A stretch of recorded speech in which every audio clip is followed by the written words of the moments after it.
Valdecâmara é o nosso próximo destino. Vamos percorrer a rota do escritor Ferreira de Castro, num passeio orientado pela Rita Espaçandim. Vamos então até Valdecâmara.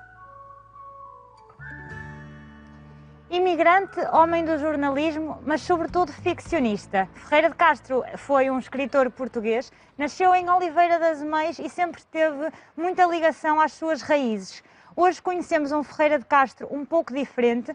Para melhor nos explicar do que falo, tenho comigo Célia Seabra, que trabalha na Câmara Municipal de Valdecâmara. Boa tarde, Célia. Boa tarde. Para quem não conhece, quem foi este escritor Ferreira de Castro? Pronto, Ferreira de Castro foi, de facto, um escritor português, reconhecido nacional e internacionalmente.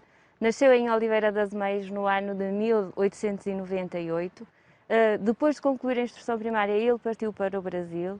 Regressou ainda em 1919, portanto, ele volta a Portugal, mas já com uma ligação muito forte à literatura, à escritura. Aliás, ele já tinha lançado o seu primeiro livro e ao longo dos anos vamos vendo várias publicações dele, A Selva, Os Imigrantes, só para dizer os nomes mais sonantes. Portanto, nós habituámos-nos a ver Ferreira de Castro enquanto romancista. Aqui em Valdecâmara. Teve muitas obras também traduzidas. Sim, ele chegou, a obra dele, A Selva, foi das obras mais traduzidas do mundo. Portanto, e ele ganhou alguns prémios, nomeadamente em Nice, o Prémio Águia de Ouro, em 1970. Mas o que nós aqui temos em Valdecâmara é uma perspectiva diferente. Portanto, desculpa interrompê-la, Célia, queria perceber, então, antes de entrarmos por esse caminho, qual a ligação, portanto, sabemos que nasceu em Oliveira das Meias, mas qual a ligação deste escritor a Valdecâmara? Pronto, é muito interessante a ligação dele. Primeiro, ele tem uma ligação familiar. A mãe do Ferreira de Castro nasceu em Valdecâmara. Portanto, e depois foi viver para o Céu e foi lá que Ferreira de Castro nasceu.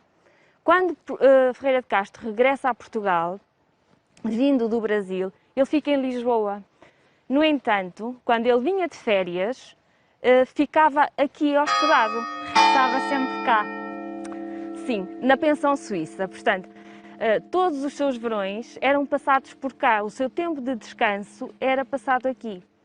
Então, e é aqui que entra, como explicava, a parte de Ferreira de Castro ligado também aos roteiros.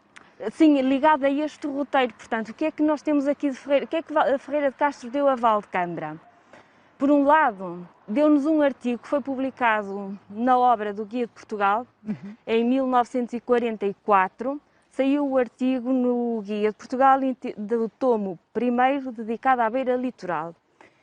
E de um longo percurso na beira litoral, Valdecâmara ocupa o seu espaço. E foi isso que nós fizemos.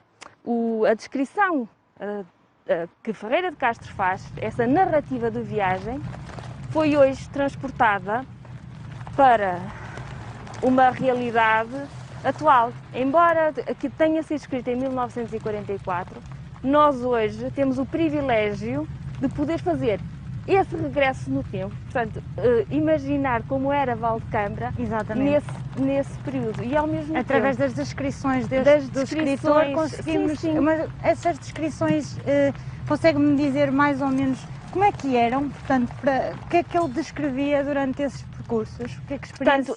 Portanto, assim, no Guia de Portugal ele teve que ser muito rigoroso, digamos assim, porque tinha que dizer exatamente aqui o nome das localidades. Aliás, quando nós estamos no Miradouro das Baralhas, ele faz uma descrição muito bonita. Que é o primeiro ponto deste percurso, não é? Exatamente.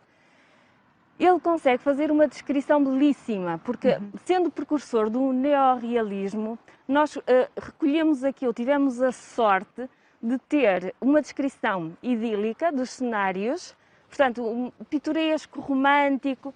Nós conseguimos ter tudo isso de Ferreira de Castro. Conseguimos que ele nos desse uma descrição factual do que é que estava a ver, mas ao mesmo tempo numa linguagem muito,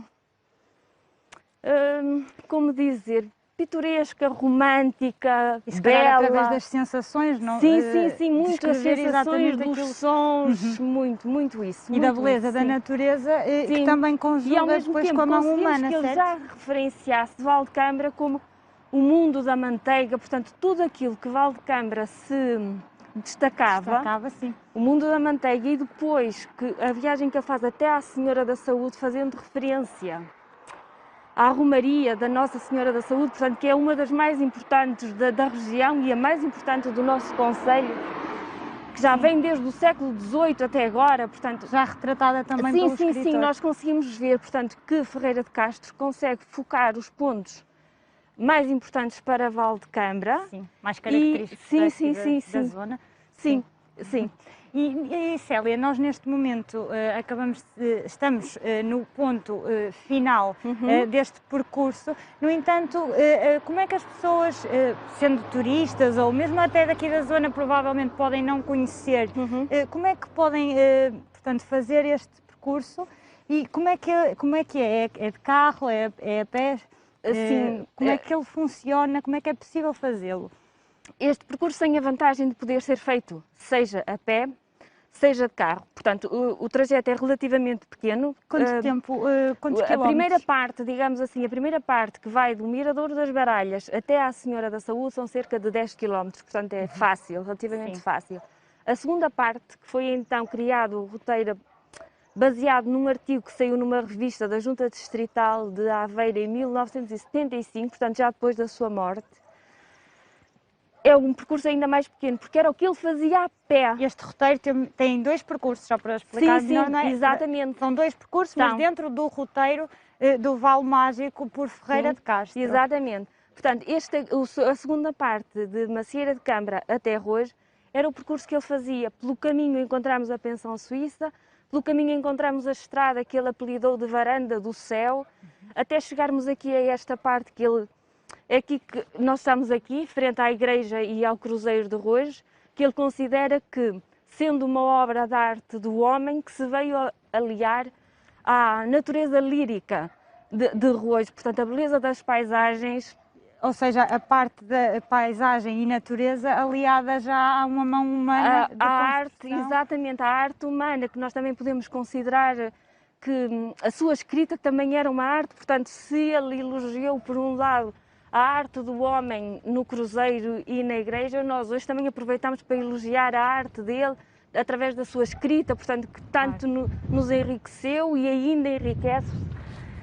E Célia, este aqui é, portanto, o painel final deste percurso. Portanto, temos a obra lírica da natureza, como conseguimos ver. E não sei se me quer dar mais algum apontamento. Pronto, os apontamentos depois são todos os tais apontamentos que nós só podemos ir buscar a um autor precursor do neorrealismo.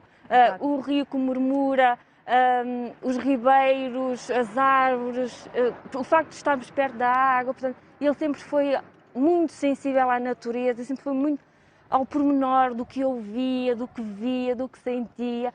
Tivemos muito essa sorte. Obrigada, Célia. Obrigada por esta partilha. Obrigada a nós. Espero que possam vir aqui. Se quiserem vir a Valdecambra fazer este percurso, podem contactar a Câmara Municipal. Podem ir ao site da Câmara Municipal. Portanto, nós temos o roteiro disponível em formato digital para que as pessoas possam imprimir ou até através do telemóvel fazerem este roteiro. Obrigada, sem precisarem Célia. De terceiros. A Célia acabou por fazer aqui uma ajuda ao meu final. Podem, como a Célia referiu, visitar um turismo literário que tem pontos realmente muito bonitos, paisagens lindíssimas. Aqui em Valdecambra está à sua espera.